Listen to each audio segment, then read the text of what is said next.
Physiology. मेरी आवाज आपको आ रही है? Yes sir. Okay.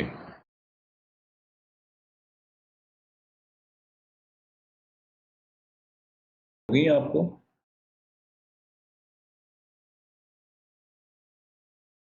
Sir first slide show हो रही है रेस्पिरेशन डिस्प्ले का। जी स्लाइड शेयर हुई है, okay. So now we start continue with respiratory physiology. Previously we discussed upper respiratory tract and lower respiratory tract structures involved in the upper respiratory tract and lower respiratory tract. We talk about the alveolar structure, type 1 and type 2 alveolar cells. Type 1 primary lining cells, type 2 is cells secrete the surfactant.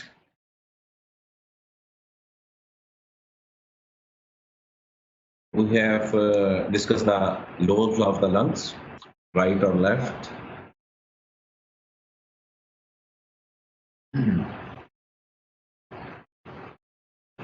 From trachea to alveoli, we have different division of the these tubular structure. First 16 जो divisions थी वो conduction of air के लिए हैं और remaining 7 जो हैं respiratory bronchiole से alveolar duct और alveoli तक, ये this is for gaseous exchange. ये कुछ एक्सरे हमने डिस्कस किए थे। एक्सेसिव एयर है इसमें, न्यूमोथोरैक्स है, excessive air in the pleural cavity. White हो अगर तो ये एक्सेसिव फ्लूइड है, pleural effusion, excessive fluid in the pleural cavity. उसके बाद हमने डिस्कस किया था different pressures in the thoracic wall, जिसमें alveolar pressure, pleural pressure and surface पे जो एटमॉस्फेरिक प्रेशर है, वी आर डिस्कसिंग।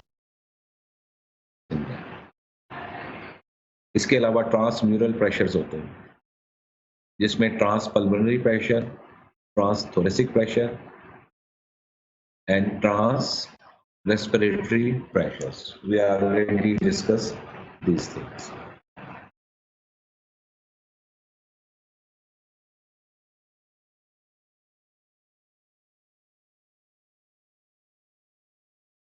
इसके अलावा हमने डिस्कस किया था कि लंग्स जो है वो इलास्टिक स्ट्रक्चर है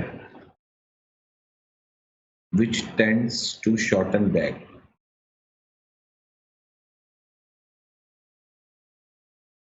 जब किसी इलास्टिक स्ट्रक्चर को हम स्ट्रेच करते हैं, उसकी ये टेंडेंसी होती है कि रिकॉइल बैक करे। तो लंग्स की भी ये टेंडेंसी है, when it is expanded, it recoil back to its original position.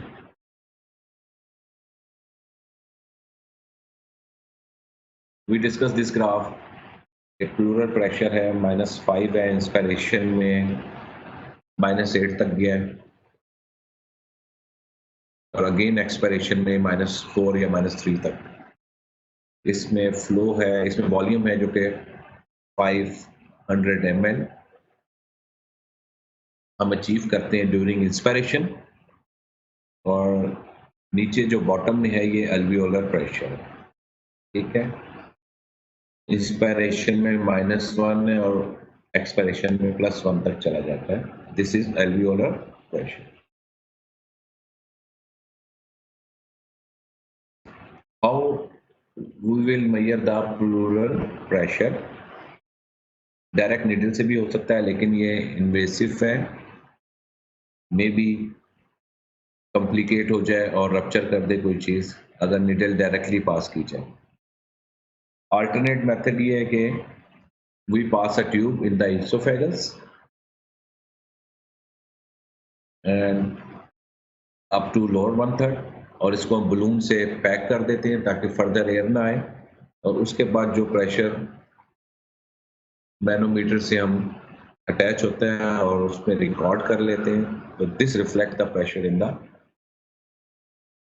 Pleura, और it is a pleural equivalent to pleural pressure. इसके बाद हमने मैकेनिक्स ऑफ वेंटिलेशन डिस्कस की थी।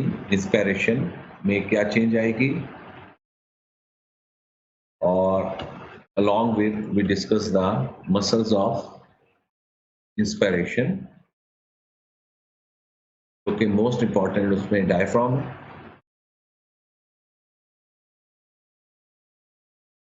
और along with external intercostal muscles, और उसमें हमने टू मूवमेंट्स डिस्कस की थी, pump handle movements and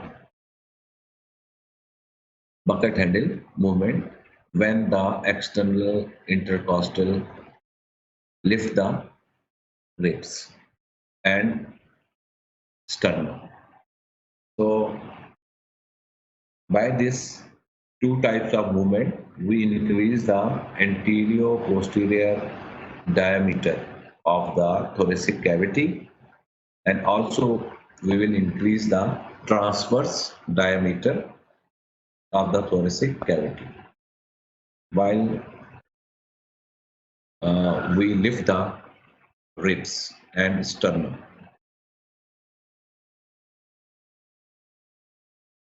This is pump handle movement, and this is buccal handle movement.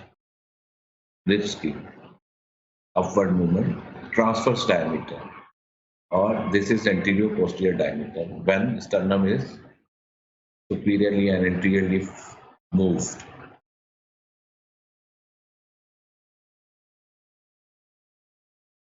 We have accessory muscles of inspiration during exercise, includes sternocleidomastoid, pectoralis minor, serratus anterior, and scalene muscles. Role of glottis, it is very important role. With the help of adductors and abductors during swallowing, glottis must closed. If not, or if it is paralyzed, then we can develop aspiration pneumonia.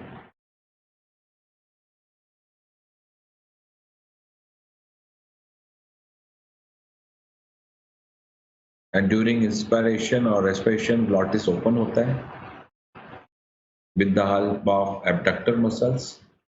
If these one paralyzed, we can develop inspiratory stridor.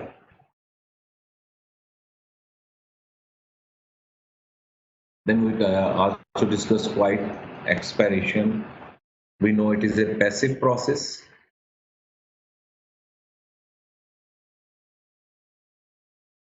And in forceful expiration,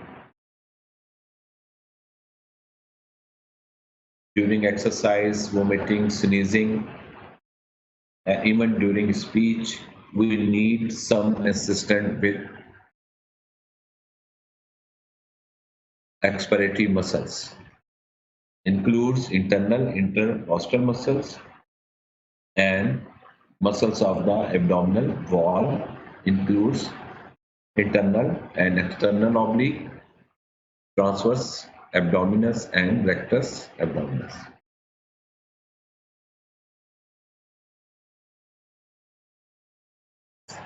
So today we start with surfactant.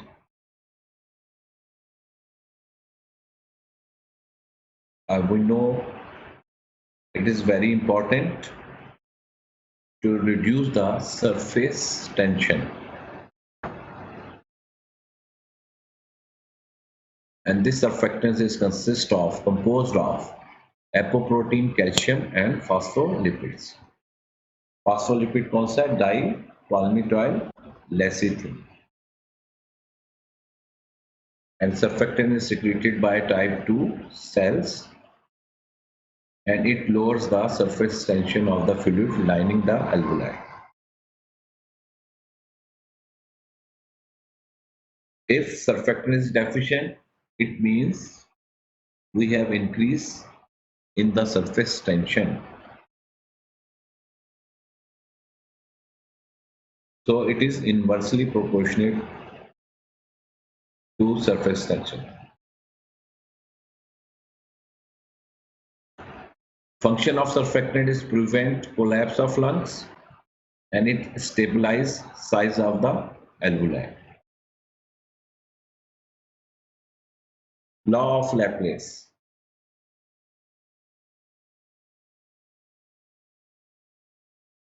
Pressure required to keep a hollow viscous distance. कोई भी hollow structure हो, उसको distant करने के लिए जो pressure required हो, वो बराबर is equal to 2T upon R. T is tension and R is radius.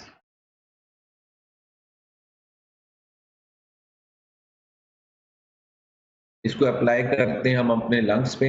During expiration size of the alveoli decrease, so resistance radius is decrease. जब हम एक्सपायर करते हैं size of the alveoli decrease करता है, it means radius of the alveoli is decrease. And if tension does not decrease,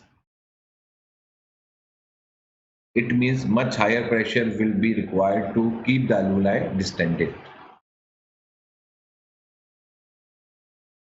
So here is the role of surfactant. If it is in adequate amount,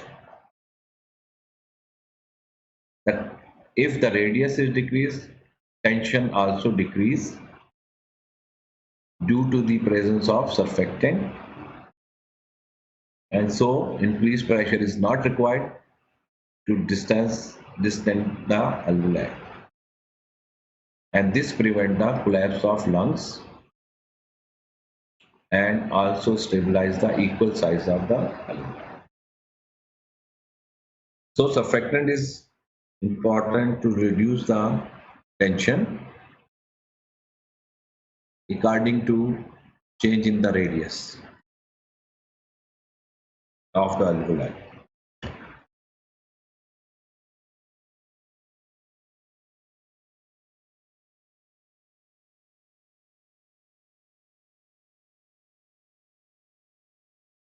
Surfactant का एक role है कि it keeps the alveoli dry and prevent the development of pulmonary edema. दो functions तो हमने पढ़ लिए. Prevent the collapse of lungs, stabilize the size of alveoli, and prevent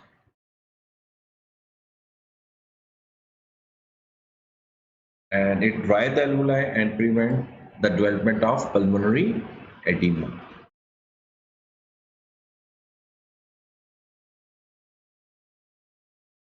Normally, lungs interstitium has a negative pressure.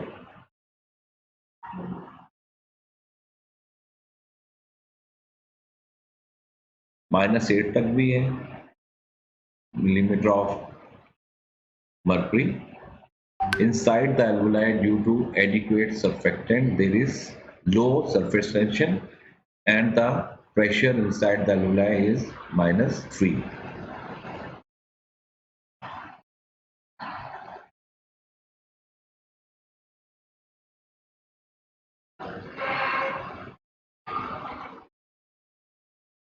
अब lung interstitium का जो pressure है -8 है. अल्वुलाई का सर्फेक्टेंट की वजह से लो सरफेस टेंशन है और alveolar pressure is -3 है. If some fluid enters inside the alveoli, it will be sucked out into the lungs interstitium because of low pressure there. तो जो भी अमाउंट फ्लूइड की alveoli के अंदर आएगी वो suck back to lungs interstitium because of low pressure there. -8 की वजह से वो suck कर लेगा. ठीक है. एक तो फैक्टर ये हो गया to keep the alveoli dry, role of lungs interstitium which has minus pressure greater than the alveoli. Any fluid come into the alveoli, it is sucked back into the lungs interstitium.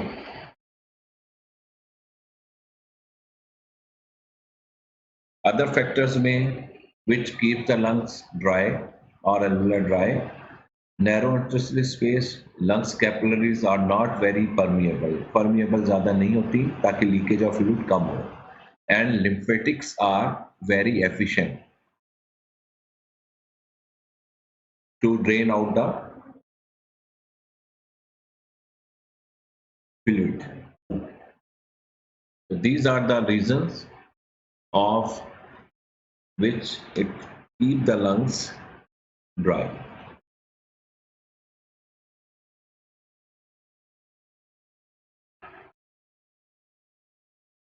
Surfactant is also helpful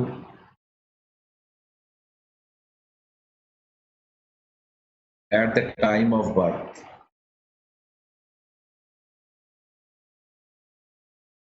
At the time of birth, when baby cry, lungs first time lung expanded और एक negative pressure generate हो जाता है, ठीक है? If we have no surfactant at that time, a condition developed known as RDS, respiratory distress syndrome.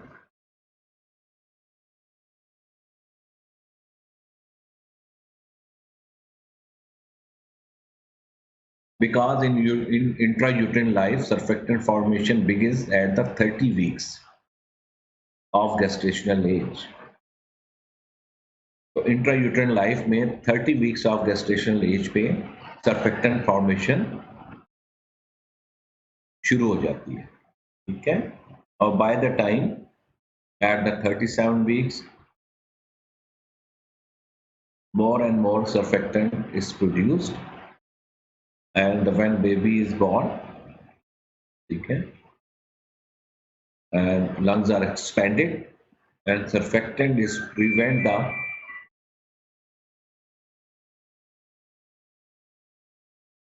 the collapse of the alveoli. And this surfactant level we can measure it or detect it in amniotic fluid में हम इसको detect कर सकते हैं कि कितना surfactant level है, ताकि वो प्रिडिक्ट कर सकें कि भाई जो न्यूबॉर्न पैदा होगा क्या वो रेस्पिरेटरी डिस्ट्रेस सिंड्रोम में जाएगा, आरडीएस में, क्या उसको सर्फेक्टेंट डेफिशिएंसी है या नहीं है. We can detect in amniotic fluid before birth. So amniotic fluid से में निडल पास कर या हम उससे फ्लूइड लेके चेक कर सकते हैं कि सर्फेक्टेंट लेवल कितना है, जिसको इस प्रोसीजर को हम कहते हैं amniocentesis with, and we can estimate the surfactant concentration.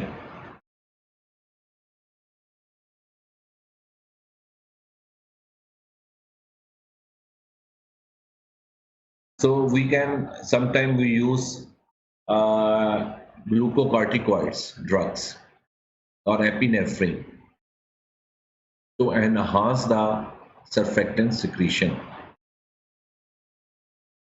So mother with a chance of premature birth of babies, अगर हमें लगे कि premature baby है और उसको chance है डिलीवरी का, so we can give glucocorticoids to that mother to enhance the surfactant secretion and minimize the chance of respiratory distress syndrome, RDS. क्योंकि जो RDS के साथ बेबीज पैदा होंगे, प्रीमेच्योर बेबीज होंगे, ठीक है, उनको चांस ज़्यादा होता है surfactant deficiency का, and they develop respiratory distress syndrome. They develop tachypnea, increased respiratory rate. They develop cyanosis, and they have low oxygen saturation, at birth. So deficiency occurs in premature babies. Surfactant deficiency occurs in premature babies.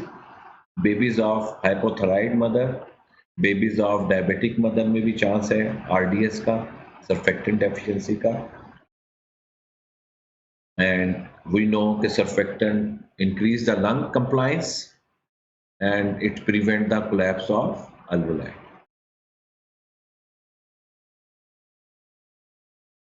If we have no surfactant, तो surface tension is 50 dynes के बराबर होती है per centimeter. When surfactant is present, the surface tension is 5 to 30 dynes. तो इसका मतलब है कि surfactant के होने से surface tension जो है वो कम रहती है. अगर we have no surfactant, surface tension will be increased and there is a chance of collapse of alveoli. So any question regarding surfactant? If you have.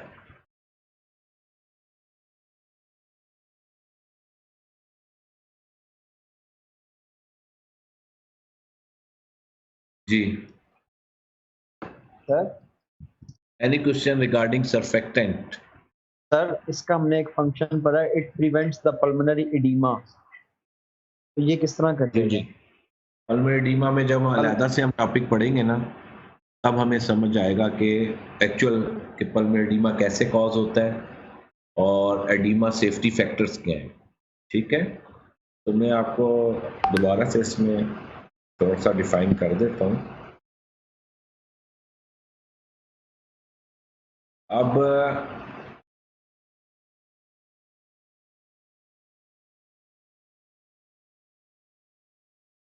इसमें मैं आपको पहले बताया, क्योंकि देखें लंग्स का जो इंटरस्टिशियम है उसमें इंटरस्टिशियल स्पेस है, फिर एलुलर स्ट्रक्चर्स हैं, फिर कैपिलरीज हैं. ठीक है, तो सर्फेक्टेंट जो है वो इंटरस्टिशियम के साथ correlate in coordinate with the lungs interstitium, और इसमें जो प्रेशर डिफरेंस है along this structure उसकी वजह से, क्योंकि थोड़ा सा फ्लूइड एल्वुलाई के साथ एल्वुलर लाइनिंग एल्वुलाई के इनसाइड होता है. some fluids are present inside the alveoli that makes the यही सरफेस टेंशन बनाता है. कुछ फ्लूइड ऑलरेडी प्रेजेंट होता है एल्वुलाई के अंदर बट लिटिल अमाउंट में होता है, वो सरफेस टेंशन क्रिएट करता है. ठीक है, और जैसे कि एलुलर प्रेशर जो है वो लेस नेगेटिव है देन द इंटरस्टिशियल प्रेशर, लेकिन अगर सर्टेन लिमिट से फ्लूइड ज़्यादा आना शुरू हो जाएगा एल्वुलाई में, ठीक है, उस लिटिल फ्लूइड से मोर, then this negative pressure of interstitium help us to suck the fluid out from the alveoli. ठीक है, और सेकेंडली जो हम लिम्फेटिक्स हैं हमारे पास,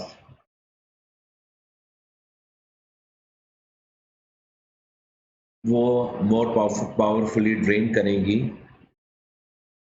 दिस एक्सेसिव फ्लूइड और उसको ड्रेन करती हैं. इसलिए हम प्रिवेंट हो जाते हैं to develop pulmonary edema, or it helps to prevent the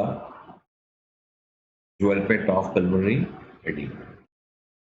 अब pulmonary edema जब हम पढ़ेंगे टॉपिक, तो उसमें ज़ाहिर है हाइड्रोस्टेटिक प्रेशर भी आ जाएगा, उसमें ऑनकोटिक प्रेशर भी आ जाएगा.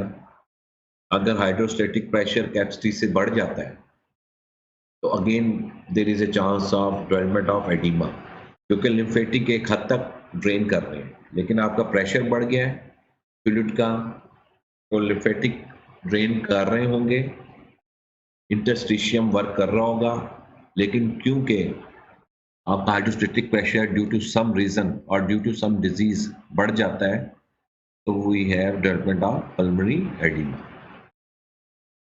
ठीक है, ओके सर, एग्जाम्पल देते हैं कार्डिक फेलियर थैंक की। You sir. कार्डिक फेलियर को ज़हन में रखें, हार्ट सही पंप नहीं कर रहा, we have a patient with cardiac failure. जब कार्डिक फेलियर का पेशेंट होगा तो बैक फ्लो जाएगा, बैक फ्लो प्रेशर जाएगा, क्योंकि आगे पंप नहीं हो रहा सही, heart is not pumping adequately, तो प्रेशर पीछे बढ़ेगा। ठीक है, तो जब हमारा राइट हार्ट फेलियर होता है तो प्रेशर हमारा लंग्स पे बढ़ता है, और जब हाइड्रोस्टेटिक प्रेशर लंग्स में बढ़ेगा तो पल्मोनरी एडिमा कॉज हो सकता है। तो one cause of pulmonary oedema is right side cardiac failure या कंजस्टेड कार्डिक फेलियर। और जब लेफ्ट साइड वाला हार्ट फेल होता है तो फिर भी फ्लूइड बैक करता है, लेकिन उसमें ज़्यादा एडिमा जो है वो बॉडी एडिमा होता है। ठीक है, एंकल एडिमा, ठीक है, आइस के नीचे स्वेलिंग हो जाएगी, ठीक है, एंकल्स जो है उस पर स्वेलिंग हो जाएगी। तो बॉडी एडिमा ज़्यादा लेफ्ट हार्ट फेलियर की वजह से और राइट्स की वजह से पल्मोनरी एडिमा होता है। ठीक है, ये मैंने एक एग्जांपल दिया आपको। ठीक है, इसी तरह अगर क्रॉनिक लीवर फेलियर है, लीवर डैमेज है, तो वहां से प्रोटीन्स प्रोड्यूस नहीं होंगी। If we have no proteins तो इसका मतलब ऑनकोटिक प्रेशर पे फर्क आएगा। ठीक है, तो उसमें भी एडिमा का चांस बढ़ जाता है। ठीक है, in case of liver failure due to decrease in the production of proteins. ठीक है, जिसमें स्पेशल एल्ब्यूमिन है, एल्ब्यूमिन कम हो जाएगा। ठीक है, एल्ब्यूमिन के कम होने से अगेन फ्लूइड जो है वो जमा होना शुरू हो जाएगा स्पेसिस में। ठीक है, चाहे उसमें साइटिस कहते हैं, अगर एब्डोमेन में एडिमा हो जाए तो उसको साइटिस कहते हैं। ठीक है, और लंग्स में हो जाए तो उसको प्लूरल एफ्यूजन कहते हैं, ऑलरेडी डिस्कस्ड। ठीक है, तो प्लूरल एफ्यूजन डेवलप हो जाएगी तो again pulmonary oedema is generated, effusion is generated. तो these are some causes of the, जब हम आगे डिस्कस करेंगे इसमें और कॉजेज भी हैं। लिम्फेटिक्स का प्रॉब्लम आ जाए तो भी फ्लूइड ड्रेन नहीं होगा तो अगेन बैक फ्लो करेगा और एडिमा कॉज होगा। So we discuss it later on when we discuss pulmonary edema separately. अच्छा जी, ठीक है जी, 30 वीक्स पे प्रोडक्शन इसकी शुरू हो जाती है, और प्रीमेच्योर बेबीज में हाइपोथायराइड मदर अगर है उसके बेबीज में, डायबिटिक मदर है उसके बेबी में आरडीएस का चांस बढ़ जाता है, सर्फेक्टेंट डेफिशिएंसी का चांस बढ़ जाता है। ठीक है, और ग्लूकोकॉर्टिकॉइड से या एपिनेफ्रिन से हम इसकी प्रोडक्शन को एनहांस कर सकते हैं, सिक्रीशन को बढ़ा सकते हैं।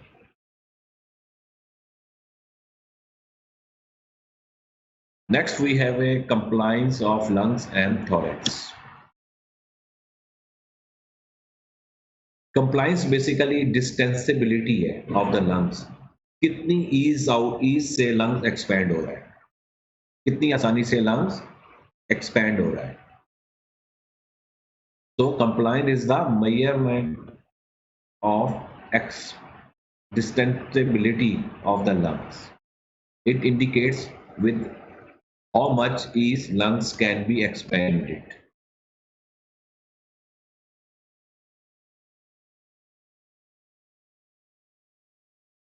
Compliance is the change in lung volumes per unit change in the pressure. Transpulmonary pressure और प्लूरल प्रेशर। तो इसकी जो इक्वेशन बनेगी, change in volume upon change in pressure, that is compliance.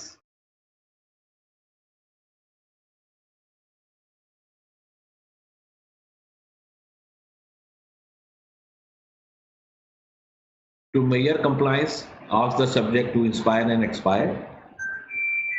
This way we measure the transpulmonary pressure. इस तरह हम transpulmonary pressure को major कर सकते हैं। ठीक है, और ऑलरेडी हमने बताया कि ट्रांसपल्मोनरी प्रेशर जो है alveolar pressure minus plural pressure. अब अल्वेलर प्रेशर जो है वो अगर कोई सब्जेक्ट क्वाइट है, ना इंस्पायर कर रहा है ना एक्सपायर कर रहा है, वो 0 है।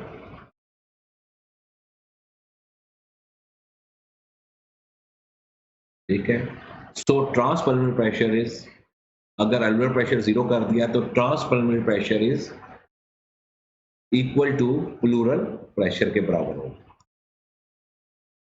एंड प्लूरल प्रेशर हमने which can be measured by oesophageal method, जो हमने प्रीवियस डिस्कस किया कि इसोफेजियल में ट्यूब डाल के बैलून डायलेट करेंगे और डिस्कनेक्ट कर देंगे उसका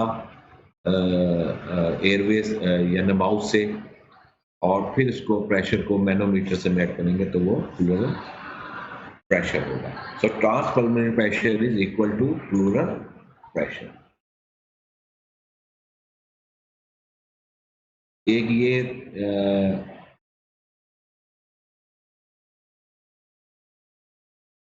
फिगर भी आपके पास बुक में है।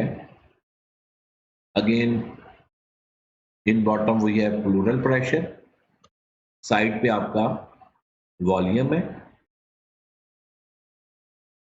ठीक है, ये नीचे जो है इंस्पायरेटरी कर्व है,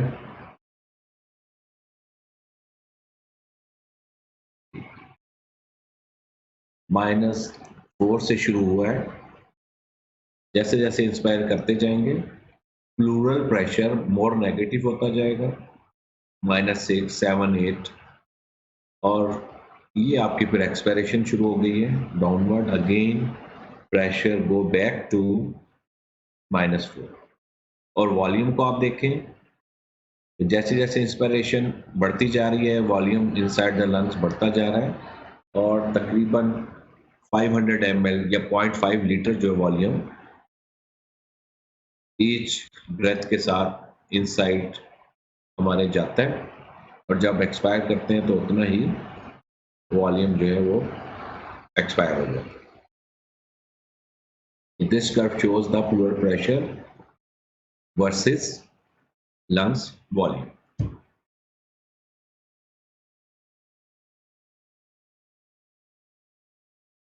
Decreased compliance means lungs are difficult to expand.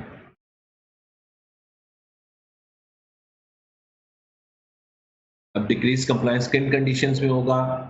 जाहिर है जिसमें लंग्स डैमेज होगा, कोई भी ऐसी डिजीज जो लंग्स को प्रॉब्लम करे, which leads to decrease in the compliance of the lungs, which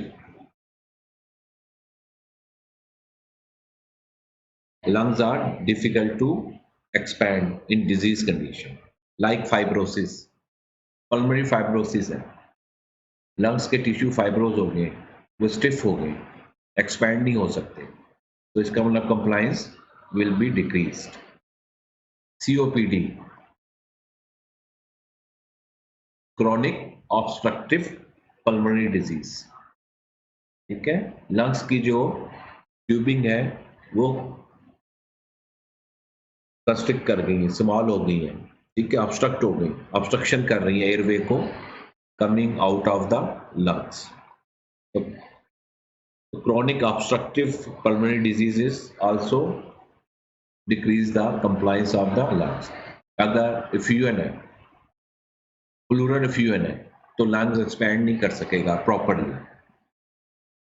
It means we have decreased compliance. Any bony deformity, kyphosis, scoliosis, अगर आपका बैकबोन का स्ट्रक्चर ठीक नहीं है, अगेन डिफॉर्मिटी है,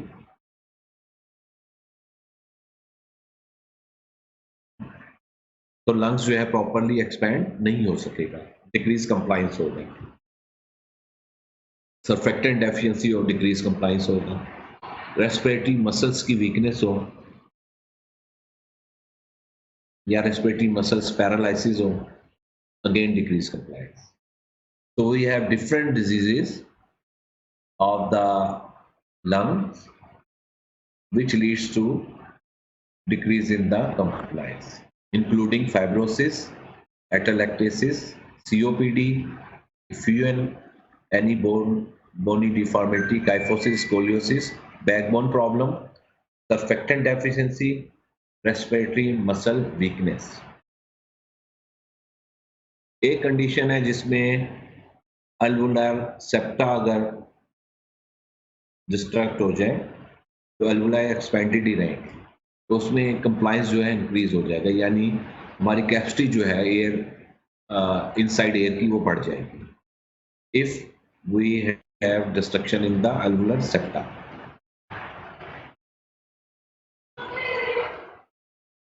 We have two types of compliance: static compliance and dynamic compliance. Static का मतलब है कि ब्रेथ होल्ड है और स्टैटिक कंप्लाइंस है कितना उसका है, और रेगुलर ब्रीथिंग में जो हम चेक करेंगे वो हमारा डायनेमिक कंप्लाइंस होगा.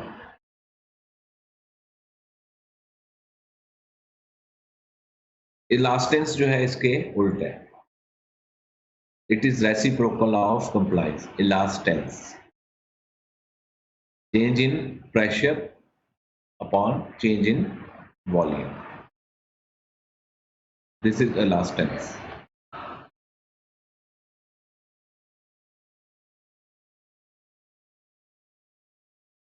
ये डायग्राम भी आपकी बुक में है, वो these are the volumes and capacity.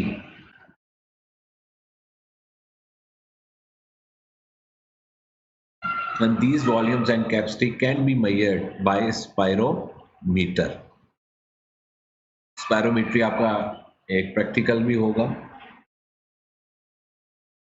जिसमें हम ये pulmonary volumes and capacity we can check it. और इलेक्ट्रॉनिक स्पायरोमीटर्स भी होते हैं जिसमें हम ब्रीथ इन और ब्रीथ आउट करते हैं and they automatically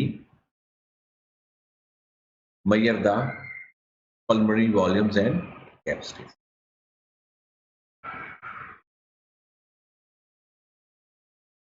Please concentrate on this picture. इसको देखें जरा.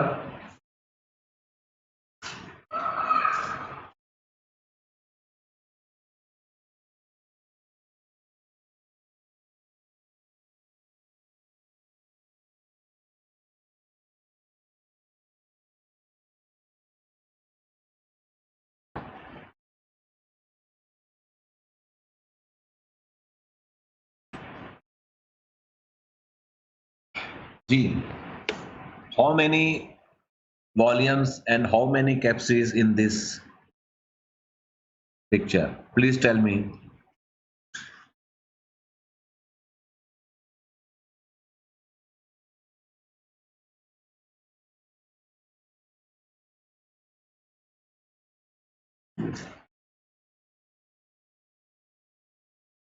Ji, please. How many volumes and capacities in this picture? 4 volume, 4 capacity. Ji. We have 4 volumes and 4 capacities. Okay. अब आप इसमें देखें, ये जो दरमियान में है, ये जहाँ मैं मूव कर रहा हूँ कर्सर को, in the centre, this one, ये in the centre, this is tidal volume. Tidal volume क्या होता है? Amount of air with each breath, जो हर ब्रीथ के साथ हम इन और आउट कर रहे हैं, जो air, this is tidal volume. Amount of air with breathe in and breathe out with each respiratory effort is known as tidal volume. So this is tidal volume, central. उसके बाद क्या है जी? ये वाला जो है आपका इंस्पिरेटरी रिजर्व वॉल्यूम है. इंस्पिरेटरी रिजर्व दिस वन, और ये है आपका expiratory reserve volume.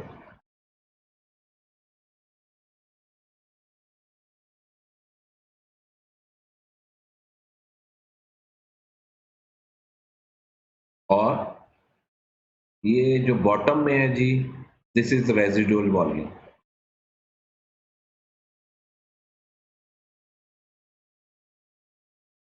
And residual volume is that volume which is remain in the lungs after maximum expiratory effort. जब एक्सपायरेटरी एफर्ट आप मैक्सिमम करके एयर को बाहर निकाल देंगे, उसके बाद जो वॉल्यूम बच जाएगा that is called as residual volume. So we have 4 volume: tidal volume, inspiratory reserve volume, expiratory reserve volume, residual volume. इसको हम ईच को डिस्कस करेंगे लेटर ऑन, और इसकी इंपॉर्टेंस भी हम डिस्कस करेंगे क्लिनिकली कि ये पल्मोनरी वॉल्यूम्स और कैपेसिटीज का क्या फायदा है, इसको चेक करने का हमें क्या फायदा है। इसके अलावा इसमें हमारे पास 4 कैपेसिटीज हैं जी। ये देखें सबसे राइट पे, एक्सट्रीम राइट पे, total lung capacity. Total lung capacity देखें, इसमें तमाम चीजें आ गई हैं। Total lung capacity includes residual volume भी इसमें आ गया, इसमें फंक्चुअल रेजिडुअल कैपेसिटी आ जाएगी, वाइटल कैपेसिटी आ जाएगी, ठीक है, इन टोटल लंग्स कैपेसिटी। इसके बाद कैपेसिटी है ये वाला वाइटल कैपेसिटी। वाइटल कैपेसिटी में इंस्पिरेटरी रिजर्व वॉल्यूम आ गया, टाइडल वॉल्यूम आ गया और एक्सपिरेटरी रिजर्व। तो इन तीनों को मिलाएं तो वाइटल कैपेसिटी बन जाएगी tidal volume plus inspiratory reserve volume plus expiratory reserve volume. जब इन तीन वॉल्यूम को इकट्ठा करेंगे तो ये वाइटल कैपेसिटी बन जाएगी, ठीक है। और इसके साथ जो है इंस्पिरेटरी कैपेसिटी है, जिसमें इंस्पिरेटरी रिजर्व वॉल्यूम और टाइडल वॉल्यूम आ जाता है। इन दो को मिलाएं तो इंस्पिरेटरी कैपेसिटी है, और उसके बाद हमारे पास आ जाता है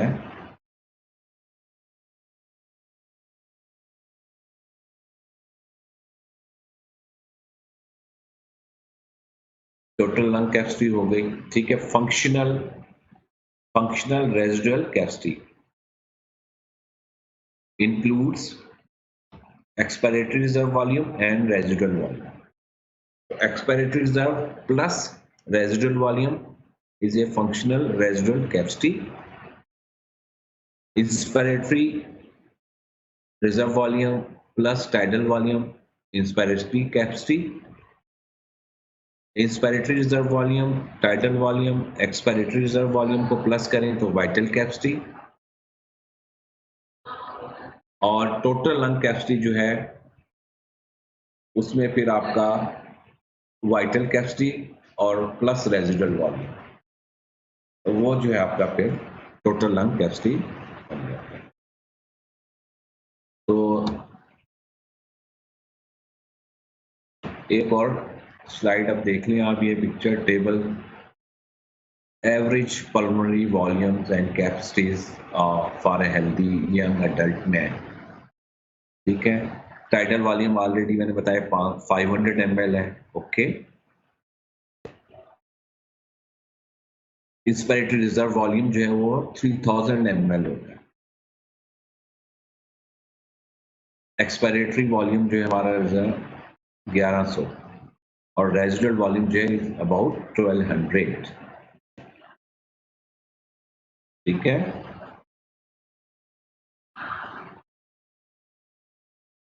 tidal volume 500 ml, inspiratory reserve volume 3000, expiratory reserve volume 1100, residual volume 1200 ml, ठीक है। तो ये आपको पता होना चाहिए कि टाइडल वॉल्यूम कितना है, इंस्पिरेटरी रिजर्व वॉल्यूम कितना है, एक्सपिरेटरी कितना है और रेजिडुअल वॉल्यूम नॉर्मली कितना होता है, इसकी नॉर्मल वैल्यू कितनी है।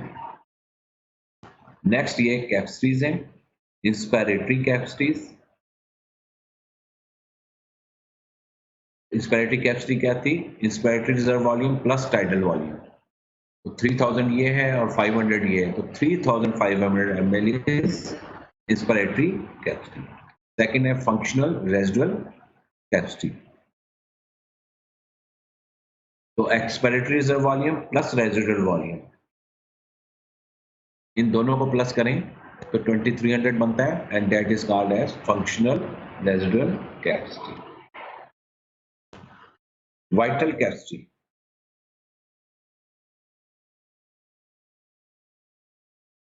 वाइटल कैपेसिटी में क्या क्या शामिल है जी, inspiratory reserve volume, tidal volume and expiratory reserve volume. Inspiratory reserve volume 3000, tidal volume 500 and expiratory reserve 11। तो इन तीनों को प्लस करें तो we have 4600 ml of vital capacity our lungs has, हमारे लंग्स में इतनी कैपेसिटी है वाइटल कैपेसिटी। इसके बाद आप नेक्स्ट बॉटम में आ जाएं तो टोटल लंग कैपेसिटी है, हम इन तीनों को प्लस कर लें, किसको किसको, vital capacity plus residual. Vital capacity ये हो गई, 1 2 3 आ गए वॉल्यूम और रेजिडुअल वॉल्यूम। तो vital capacity plus residual volume, we have total lung capacity which is about 5800 ml या 6 लीटर। रॉन्ग फिगर याद कर लो, टोटल लंग कैपेसिटी है 6 litre.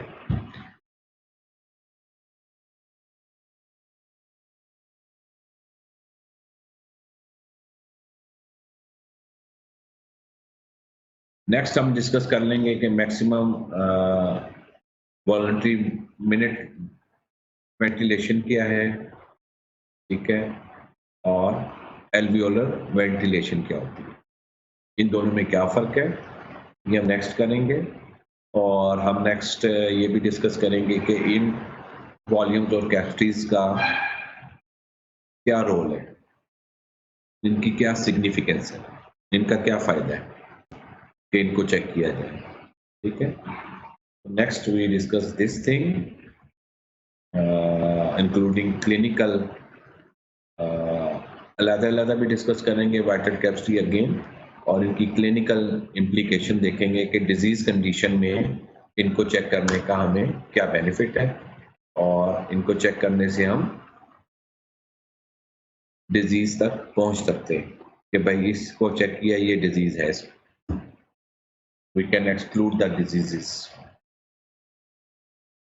Bye checking the these volume. Dead space भी हम next discuss करेंगे, dead space क्या होती है और इसकी वैल्यू कितना है। Okay, up till now I end this session right now, and today हम अटेंडेंस नहीं ले रहे आज के दिन, जो है we have taking no attendance of students, ठीक है।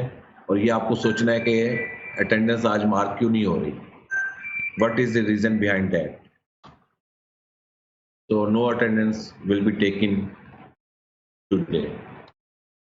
Okay जी, खुदा हाफिज। हम तो तब के सुन रहे। Meet you next time.